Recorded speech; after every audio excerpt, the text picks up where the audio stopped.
स्वागत है आपका न्यूज 18 जम्मू कश्मीर लद्दाख हिमाचल में। मैं हूं विशाल और आप देख रहे हैं टॉप 18। सुप्रीम कोर्ट में धारा 370 पर सुनवाई का आज छठा दिन है। मुख्य न्यायाधीश की अध्यक्षता में 5 सदस्यीय संविधान पीठ धारा 370 हटाए जाने के खिलाफ याचिकाओं पर सुनवाई कर रही है। आज पीपल्स कॉन्फ्रेंस के अध्यक्ष सज्जाद गनी लोन सुप्रीम कोर्ट पहुंचे हुए हैं। उन्होंने उम्मीद जताई कि सुप्रीम कोर्ट अनुच्छेद 370 को बहाल करेगा और हमें इंसाफ मिलेगा। जो किया गया है वो संविधान के बाहर किया गया। 35A और राज्य के विभाजन का मामला भी है। जो एक्शन लिया गया है यह संविधान के बाहर था।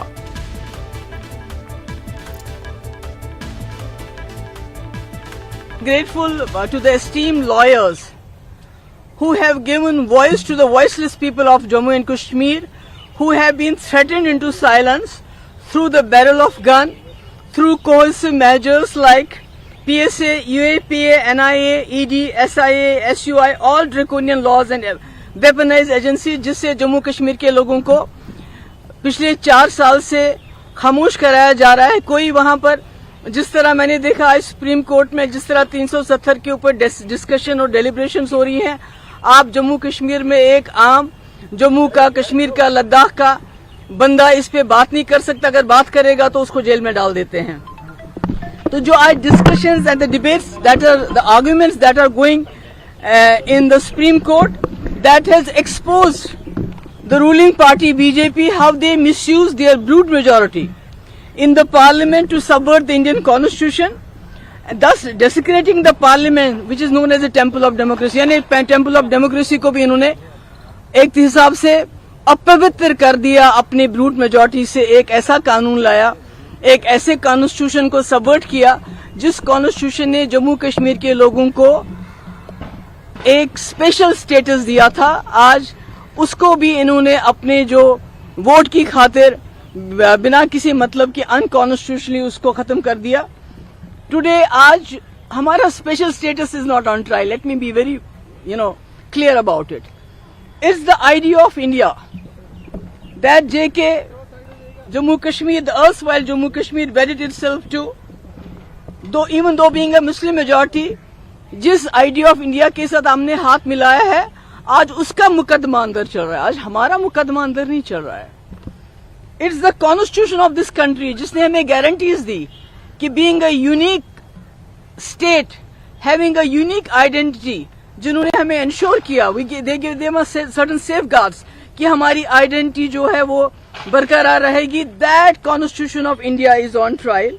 नहीं, आज हमारे वकील राजीव धवन साहब का आर्ग्यूमेंट होगा, तो I am very hopeful and I have full faith in the judiciary and also in our lawyer. हमारा केस बहुत स्ट्रांग है। इंशाल्लाह पूरी उम्मीद है कि इंशाल्लाह न्याय यहाँ मिलेगा। अभी तक सर दलीलें हुई हैं, उसमें सेटिस्फेक्शन है या आगे और कुछ कहना चाहिए? नहीं, ये तो ऑनगोइंग प्रोसेस है। अभी तो शुरुआत ही हुई है, या मतलब पिछले 2 हफ्ते से 3 हफ्ते से जो पुराने भी लॉयर्स हैं उनने बहुत ही जबरदस्त तरीके से केस को प्लीड किया हुआ है। तो आगे भी चलता रहेगा। आप देखेंगे आगे क्या होगा। JNK से पॉलिटिकल लीडर्स जो है सुनवाइयों पे यहाँ पर पहुंच रहे हैं, क्या कहना चाहिए? ये दिस शोज के how close it is to people's hearts. हम तो तभी आएंगे जब हमको मालूम होगा कि लोगों का सेंटिमेंट क्या है। हमने तो जाके कल लोगों में ही बैठना है। सो इसलिए हम तो इसीलिए आ रहे हैं बिकॉज हमें मालूम है कि जो मेजॉरिटी सेंटिमेंट जम्मू कश्मीर में है वो है कि एब्रोगेट नहीं होना चाहिए। बुनियादी बात क्या है जो आप लोगों को आपत्ति है जो पूरे प्रोसेस को लेकर? एक फेडरल स्ट्रक्चर है, एक फेडरल प्रॉमिस था। ये कोई टॉम डिक या हैरी ने नहीं किया था, ये तो हिंदुस्तान के पार्लियामेंट ने प्रॉमिस किया था। It's more about the sanctity of the promises made by parliament then about 370 then about JNK। Governor के द्वारा इस चीज को हटाया गया, क्या वो गलत था? क्या वो देखिए, ये एक चीज पूरे हिंदुस्तान में अब पूछी जाएगी कि क्या गवर्नर बड़ा है या स्टेट के लोग बड़े हैं? क्या गवर्नर के पास इतने ताकत हैं? वो भी उसी वोट से आया होता है, पार्लियामेंट के वोट से। क्या पार्लियामेंट का वोट इतना बड़ा है कि वो वहां गवर्नर भेजेंगे और लोगों को साइड पे रखकर, परे रखकर वो उनके बिहाफ पर साइन कर देंगे? दिस इज समथिंग जो कि हर स्टेट आज या कल पूछेगी ही पूछेगी। जम्मू कश्मीर के पूर्व मुख्यमंत्री और पीपल्स डेमोक्रेटिक पार्टी के अध्यक्ष महबूबा मुफ्ती 370 पर चल रही सुनवाई को लेकर सुप्रीम कोर्ट पहुंची। PDP की ओर से इंटरवेंशन याचिका दाखिल की गई जिस पर कल सुनवाई हो सकती है और उनकी तरफ से सीनियर एडवोकेट नित्या रामकृष्णन के द्वारा दलीलें रखी जाएंगी। को हटाए जाने के मामले में सुप्रीम कोर्ट में लगातार सुनवाई चल रही है और जम्मू कश्मीर के जो लीडर्स हैं उनका भी आना जाना लगातार जारी है। पहले उमर अब्दुल्ला आए, उसके बाद फारूक अब्दुल्ला, यूसुफ तारागामी और आज जम्मू कश्मीर की पूर्व मुख्यमंत्री महबूबा मुफ्ती वो सुप्रीम कोर्ट पहुंची हैं। महबूबा मुफ्ती की तरफ से जो याचिका है, इंटरवेंशन याचिका, वो दाखिल की गई है और उनकी तरफ से जो सीनियर एडवोकेट हैं नित्य रामाकृष्णन, वो सुप्रीम कोर्ट में उनकी तरफ से पक्ष रखेंगी। अभी जिस तरह की खबर आ रही है कि कल ही महबूबा मुफ्ती वो दिल्ली आ गई थी देर रात और उसके बाद अभी जो सीधे तौर पर सज्जाद गनी लोन है, कुछ देर पहले हमने उनसे बात भी की थी, वो खुद सुप्रीम कोर्ट में मौजूद हैं और उनकी तरफ से जो सीनियर एडवोकेट राजीव धवन वो तमाम दलीलें रख रहे हैं। पिछली बार जब जफर शाह एडवोकेट की तरफ से जब दलीलें रखी जा रही थी, जब वो खत्म हो गई थी, उसके बाद राजीव धवन ने दलीलें रखना शुरू की थी। अभी भी राजीव धवन अपनी दलीलें रख रहे हैं। तो कुल मिलाकर जम्मू कश्मीर की जो सियासत है उसकी निगाह है, जम्मू कश्मीर के अवाम की निगाह है सुप्रीम कोर्ट पे लगी हुई है और बुनियादी नुकता यही है, क्या पार्लियामेंट को वो इख्तियार हासिल था जिस तरीके से 370 को सीधे तौर पर गवर्नर का इस्तेमाल करते हुए हटाया गया? क्या गवर्नर को वो तमाम इख्तियारात, वो तमाम हुकूक हासिल हैं कि वो जम्मू कश्मीर असेंबली की जो शर्त लगाई गई थी, कोई भी वहां पर कानून लागू होने के लिए, नाफिज होने के लिए, क्या उसको बाईपास किया जा सकता है? क्या गवर्नर वो तमाम कार्रवाई को अंजाम दे सकता है, वो मंजूरी दे सकता है? और ये जो आईनी नुक्ता है इसको सुप्रीम कोर्ट में डिस्कस किया जा रहा है। कुल मिलाकर जम्मू कश्मीर के लीडर्स जो है यहाँ पहुंच रहे हैं। महबूबा मुफ्ती भी यहाँ पर पहुंची हैं। कल उनकी जो अर्जी है उस पर दलीलें रखी जाएंगी। खुर्रम शहजाद, न्यूज़ 18, दिल्ली। और नेहरू स्मारक संग्रहालय एवं पुस्तकालय का नाम बदलकर आधिकारिक तौर पर प्रधानमंत्री संग्रहालय और पुस्तकालय सोसाइटी करने का कांग्रेस विरोध कर रही है। पार्टी के कार्यकारी अध्यक्ष रमन भल्ला के नेतृत्व में पार्टी कार्यकर्ताओं ने इस फैसले के खिलाफ जम्मू में पार्टी मुख्यालय पर विरोध प्रदर्शन किया। प्रदर्शनकारियों ने केंद्र सरकार पर नेहरू की विरासत को नष्ट करने का आरोप लगाया है।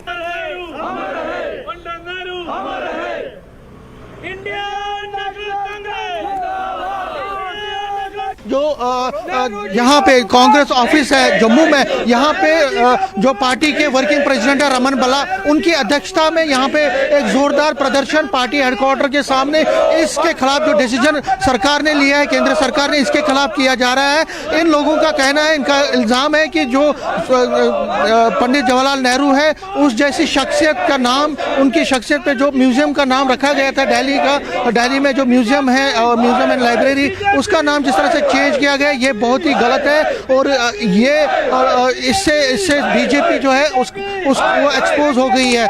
हम इनसे जानेंगे कि आखिर ये प्रोटेस्ट क्यों कर रहे हैं और क्या गिला है इनका सरकार के खिलाफ। रमन जी, क्यों आप ये प्रोटेस्ट? नेहरू जी का जो जिस नाम पे वो वहाँ पे म्यूजियम यहाँ पे था, उसका नाम तब्दील किया और भाजपा की असली चेहरा सामने आ गया। भाजपा बुखला चुकी है, फ्रस्ट्रेट हो चुकी है और भाजपा ने 2014 के बाद तो कोई काम किया नहीं, ना बेरोजगारी को ख़त्म करने के लिए, ना महंगाई को कम करने के लिए। और आज हिंदुस्तान की जनता जाग उठी है कि वो धार्मिक भावनाओं को भड़का के जो सियासी रोटियां सेकना चाहती थी, आज उसका जवाब हिमाचल और कर्नाटका के लोगों ने दिया और वही दिशा के माध्यम से हिंदुस्तान की जनता आज सड़कों पर उतर रही है। और उस वक्त नेहरू जी का नाम खत्म करना मैं समझता हूँ बौखलाहट है। कांग्रेस का फोबिया काफ़ी हावी हो गया भाजपा के दिमाग में कि सोते हुए भी उनको कांग्रेस के परिवार वालों का नाम सामने याद आता है और जब याद आता है तो उनकी नींद जो है वो हराम होती है। आज नेहरू जी की कंट्रीब्यूशन जो 1947 से 64 तक हिंदुस्तान का नेतृत्व करते रहे, आज भारत हवाओं को चीरता हुआ अगर बुलंदियों को जा रहा है तो उसमें के पीछे जवाहरलाल नेहरू की कंट्रीब्यूशन थी। चाहे चंद्रयान में रॉकेट, मिसाइल, ऐसी चीज़ें करके साइंस की दुनिया में आगे बढ़ रहा है, तो इसरो वैसे डिपार्टमेंट भी जवाहरलाल नेहरू जी ने करके यहाँ पे दिए। और मेन था सेकुलरिज्म की बुनियाद, जिसको हिलाना चाहते थे नेहरू जी का नाम मिटा के, वो हम कभी भी बर्दाश्त नहीं करेंगे। कांग्रेस के लोगों में काफ़ी रोष है, गुस्सा है, इसलिए हम सड़कों पे इसका प्रदर्शन करें। क्या लगता है इस तरह की चीज़ें करके बीजेपी, क्या आपके जो लीडर थे क्या उनको उनके नामों को जिस तरह से चेंज कर रहे हैं, आपको क्या लगता है? भाजपा जिस ढंग से फ्रस्ट्रेट हो चुकी है, कांग्रेस का इतिहास को भी मिटाना चाहती है, इसे मिटेगा नहीं। लोगों के दिलों में कांग्रेस राज करती है और हिमाचल और कर्नाटका के लोगों ने दिखाया। आइंदा भी आप देख सकते हैं कि मध्य प्रदेश, हरियाणा में भी अब कांग्रेस की बारी है, भाजपा का सुपड़ा साफ होने वाला है। इसलिए वो नाम मिटा के इतिहास को छेड़छाड़ करने का प्रयास यहाँ पे कर रहे हैं। यहाँ पे भी अगर जम्मू कश्मीर की बात करें, यहाँ पे भी शेख मोहम्मद अब्दुल्ला के नाम से जो शेर कश्मीर बहुत सारी चीज़ें थी, उनकी छुट्टी भी रद्द की गई उनके नाम से। क्या लगता है कि उससे कुछ भी कर ले, लेकिन भाजपा ने जो जख्म जम्मू कश्मीर के अवाम को दिए, आज जवाहरलाल नेहरू की कंट्रीब्यूशन है। जम्मू कश्मीर भारत का हिस्सा है जिसको ताज कहा जाता है, सर का ताज, उसमें जवाहरलाल नेहरू की कंट्रीब्यूशन यहाँ पे है। और मैं महसूस करता हूँ इनके जो जख्म जम्मू कश्मीर के अवाम को दिए हैं, रियासत तोड़ के, गवर्नर की जगह एलजी बिठा के, बेरोजगारी चरम सीमा में पहुंचा के, कोरोना के पीड़ितों को प्रॉपर मुआवजा ना दे के जख्मों को ये हारा करने का काम करते हैं। और आने वाले वक्त में डेमोक्रेसी को ख़त्म करने वाली भाजपा, जो 9 साल से हम लोग महरूम है, रियासत की सरकार नहीं, चुनाव नहीं, उसका ध्यान भटकाने के लिए इनको लगता है कि शायद कांग्रेस परिवार वालों के नाम मिटा के वो इतिहास को ख़त्म करेंगे। वो ऐसा हो नहीं सकेगा। तो ये थे रमन बला। आपने देखा कि किस तरह से ये लोग नाराज हैं। ये कहते हैं कि जो म्यूजियम का नाम चेंज किया गया है, नेहरू म्यूजियम का नाम, नेहरू म्यूजियम एंड लाइब्रेरी का नाम चेंज किया गया, ये गलत है। ये कोशिश है बीजेपी की तरफ से कि जो कांग्रेस के जो स्टालवार्ड्स है उनके नाम को चेंज करके उनकी एक तरह से डिसरेस्पेक्ट करने की कोशिश की, लेकिन उसको कांग्रेस बर्दाश्त नहीं करेगी। और जिस तरह के प्रोटेस्ट यहाँ पे ये कर रहे हैं, ये इसमें और ज्यादा तेजी लाएंगे जब तक ये गवर्नमेंट का जो डिसीजन है उसको वो वापस नहीं लेती है। कैमरामैन साहिबा के साथ में समीर भट्ट, न्यूज़ 18 जम्मू। ब्रेक के बाद फिर आपका स्वागत है न्यूज़ 18 जेके। इस पर आप देख रहे हैं टॉप 18। स्मार्ट मीटर लगाने के खिलाफ आम आदमी पार्टी ने विरोध प्रदर्शन किया। प्रदर्शनकारियों ने स्मार्ट मीटर लगाने के खिलाफ जम्मू के तवी ब्रिज के पास विरोध प्रदर्शन किया और बिजली विभाग की आलोचना भी की।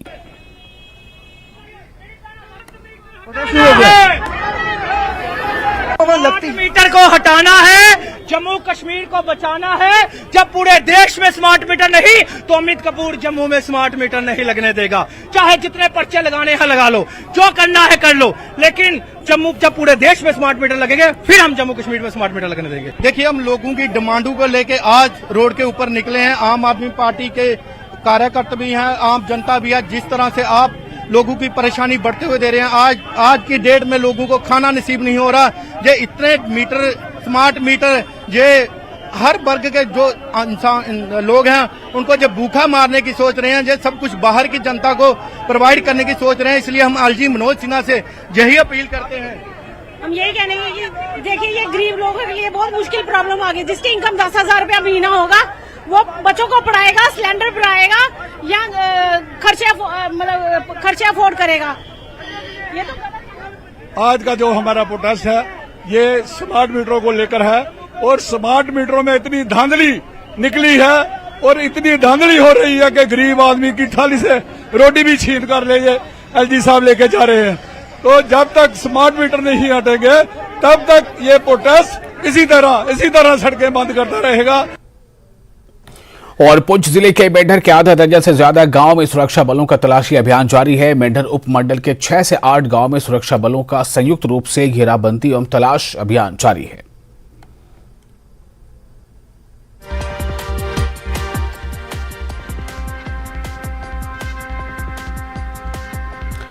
अमरनाथ यात्रा के तहत आज शंकराचार्य मंदिर श्रीनगर में पवित्र छड़ी के अनुष्ठान का आयोजन किया गया। महंत दीपेंद्र गिरी ने कहा कि यह समारोह महत्वपूर्ण है। इसमें यात्रा के दौरान होने वाले विभिन्न अनुष्ठानों का वर्णन है।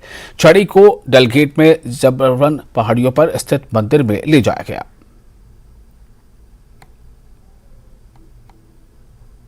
आज श्रावण की अमावस्या है और हरियाली अमावस्या के नाम से ये प्रसिद्ध है। और परंपरागत हम आज ही के दिन पवित्र छड़ी मुबारक, जो कि शिव और शक्ति का स्वरूप है, उसको यहाँ को पादरी पर्वत श्रृंखला पर हम लाए, जहाँ ऐतिहासिक शंकराचार्य मंदिर स्थित है। और वहाँ हमने छड़ियों का पूजन किया, रुद्राभिषेक किया और सभी के मंगल की यहाँ कामना किया। इसके बाद अभी छड़ी मुबारक जो है यहाँ कहाँ ट्रैवल करेंगे? अब कल जो प्रतिपदा का दिन है, हम यहाँ से जो हरि पर्वत स्थित शारिका भवानी का मंदिर है वहाँ जाके पूजन अर्चन करेंगे। और उसके पश्चात तृतीया के दिन दशनामी अखाड़ा श्रीनगर में छड़ियों का पूजन होगा और छड़ियों की स्थापना कर दी जाएगी। और वहां फिर दर्शनार्थी, जब तक ये हम प्रस्थान मुख्य यात्रा के लिए नहीं करते, तो वो दर्शनार्थ छड़ियां मंदिर में रहेंगी, तो कोई भी श्रद्धालु दर्शनार्थी आना चाहे वो दर्शन कर पाएगा। बीजेपी के वरिष्ठ नेता कविंदर गुप्ता ने कहा है कि अनुच्छेद 370 को निरस्त संविधान के प्रावधानों के अनुसार किया गया है, लेकिन पीडीपी अध्यक्ष महबूबा मुफ्ती सहित कई नेता इस फैसले से निराश हैं, क्योंकि वे इसकी आड़ में सत्ता का आनंद लेते थे। उन्होंने नेहरू स्मारक संग्रहालय एवं पुस्तकालय का नाम बदलने पर हंगामा मचाने के लिए भी कांग्रेस पर निशाना साधा। सर, दफा 370 का जो मामला है सुप्रीम कोर्ट में चल रहा है और आज भी उसकी सुनवाई हुई और उसमें महबूबा मुफ्ती और सज्जाद लोन पहुंचे हैं सुप्रीम कोर्ट में। महबूबा मुफ्ती ने ये कहा कि उन्हें कोर्ट से इंसाफ मिलने की उम्मीद है और उन्होंने ये इल्ज़ाम लगाया कि बीजेपी के पास जो पार्लियामेंट में जो अक्सरियत थी उसका उन्होंने गलत फ़ायदा उठा के दफ़ा 370 को एब्रोगेट किया है। क्या कहना है आपको? देखिए, मैं उनसे पूछना चाहता हूँ, जब 370 लगाई गई थी तब क्या प्रावधान किया था? उसी तरह का प्रावधान और बड़े सही तरीके से लोकसभा राज्यसभा में बहुमत से पास हुआ है, उसको कोई चैलेंज नहीं कर सकता है। तो इसलिए बिना किसी कारण के इस प्रकार की बातें करना, 370 के कारण से इनकी दुकानदारी चलती थी, तभी भ्रष्टाचार, आतंकवाद, ये अलगाववाद ये फैला है। ये अपनी दुकानदारी इनकी बंद होने के कारण से ये चिल्ला रहे हैं और कुछ भी चिल्लाते रहें, होने वाला कुछ नहीं है। कोर्ट पर भरोसा है, कोर्ट पर हम भी भरोसा करते हैं, जो कोर्ट निर्णय देगी वो सर्वमान्य होगा। सज्जाद लोन ने यहाँ तक कहा कि उन्हें कोर्ट से उम्मीद है 370 की, और साथ ही ये भी कहा कि जो एर्सवाइल स्टेट थी जम्मू एंड कश्मीर, उसके डिवीजन का भी मामला है। इन सब मामलों पे उन्हें उम्मीद है कि फैसला उनके हक में आएगा, जैसा वो कहते हैं। जिन्होंने इस जो डिसीजन लिया गया था एब्रोगेशन का या 2 यूटीज़ में चेंज करने का, तो उन्हें भरोसा है कि कोर्ट उसमें इंसाफ दे देगा। देखिए, जम्मू कश्मीर में जो सरकारें रही, हमें ये मानना चाहिए लद्दाख के साथ क्या बेइंसाफी होती रही। क्यों वहाँ पर आवाज़ उठती थी कि हिल कौंसिल बनाई जाए डेवलपमेंट के लिए? वहाँ पर पूरे 70 साल में कॉलेज नहीं बनाया गया, लोग पढ़ने के लिए यहाँ पर आते थे। ये किस तरह का इंसाफ है? इतना बड़ा एरिया है वो, और ख़ास करके जो नेहरू ने या दूसरे लोगों ने लद्दाख के हिस्से के साथ किया है। चाइना को जगह दे दी थी, बाद में कहते यहाँ घास नहीं उगता है। तो आज केंद्र ने उसको कंट्रोल करने के लिए उनकी मांग के हिसाब से यूटी का दर्जा दिया है। क्या इससे पहले स्टेट्स अलग अलग नहीं हुई? मध्य प्रदेश का छत्तीसगढ़ बना, बिहार का झारखंड बना, उत्तर प्रदेश का उत्तराखंड बना। ये सभी चीज़ें अक्सर होती हैं। ये एक पूरा संघीय ढांचा है, इससे कोई फर्क नहीं पड़ता।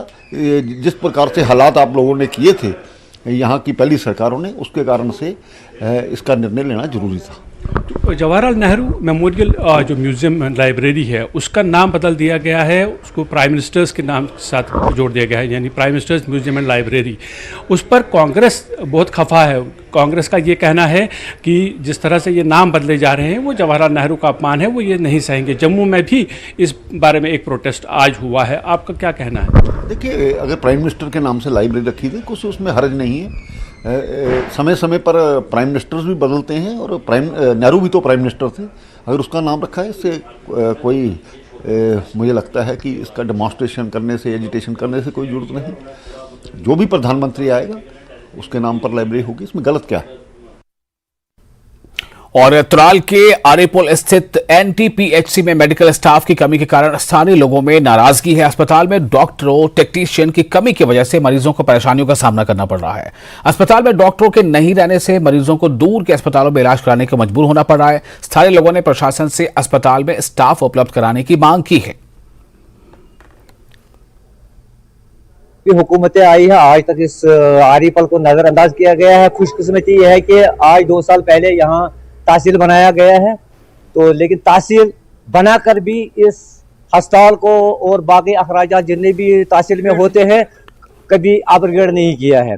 और जहाँ भी ये अस्पताल, हमारे अस्पताल का ताल्लुक है, इसमें ना कोई फिजिशियन है, ना कोई बाकी अखराजात है, ना एक्सरे टेक्नीशियन है, कोई भी नहीं है इधर। जहाँ यहाँ एक डॉक्टर लगा है, नौकरी आज 10 साल या 20 साल पहले लगा है, वही आज तक यहाँ डेंटिस्ट, फिजिशियन भी वही है, डेंटिस्ट भी वही है, और बाकी अखराज छोटी पसली किसी को टूटेगी उसका भी इलाज वही कर रहा है। हाँ, बहुत बार बताया था इनको, बहुत बार बताया था इनको। एडीसी हमारा है, उसने भी बताया था बहुत बार कि यहाँ हम अब इसको अपग्रेड करेंगे, फलाना फलाना आइटम लाएंगे, फलाना डॉक्टर लाएंगे, ये करेंगे, लेकिन आज तक महकमे को टस से मस नहीं हुई है। इसलिए हम गुजारिश कर रहे हैं फिर दोबारा गुजारिश कर रहे हैं कि इनको ये जो फैसिलिटी है एक तहसील में होनी चाहिए, वो जरूरी होनी चाहिए। लेडीज बेमार डिलीवरी पे गाड़ कर बना प्राइवेट गाड़ कहें तो वो गो पे मजबूर प्राइवेट गाड़ तुलने खत नीन शहर वाता कूच प्रॉब्लम अड़े बच्चे मरान यड़ मजी अड़े पे ऑपरेशन अगर तमिस मौका ये तमिस इलाज हेकान दूर गि यह मेहरबानी सर बस यह गोन ये लेडीज यह गोन ऑपरेशन थिएटर ये हल ये आरपलस मजी मगर पे दूर गन अगर दूर नारस तान सोत्र सह पे चारपाई मज वाल तम प्रॉब्लम गसान तो मुश्किलात अगर ये लेडीज डॉक्टर सह हे डिलीवरी कर सान खुद सह रुत कंस बिचारा रपी 10 कह कह लगे 50,000 से कह गाड़ कर सह क्या कर पा। यहाँ पे हॉस्पिटल है, इस पे बहुत से गांव मुश्तमिल हैं, लेकिन बदकिस्मती की वजह से यहाँ पे कोई फिजिशियन नहीं है, ना कोई गायनोकोलॉजिस्ट, ना ही एक्सरे टेक्नीशियन। और बदकिस्मती ये भी है कि यहाँ पे एम्बुलेंस का ड्राइवर भी है नहीं, जिसकी वजह से लोगों को बहुत दिक्कत आ रही है। इधर से रेफर करते हैं HDH त्राल में, तो एम्बुलेंस बिना एम्बुलेंस के ही पेशेंट को ले जाना त्राल पड़ता है। अब आपकी क्या गुजारिश रहेगी सरकार मैं सरकार से ये गुजारिश करता हूँ कि यहाँ पे एक फिजिशियन और एक गायनोकोलॉजिस्ट और एक एक्सरे टेक्नीशियन को भेज दिए। और इसके साथ ही टॉप 18 में फिलहाल इतना ही, लेकिन न्यूज़ 18 JK पर लगातार बड़ी और अहम खबरों का सिलसिला जारी रहेगा।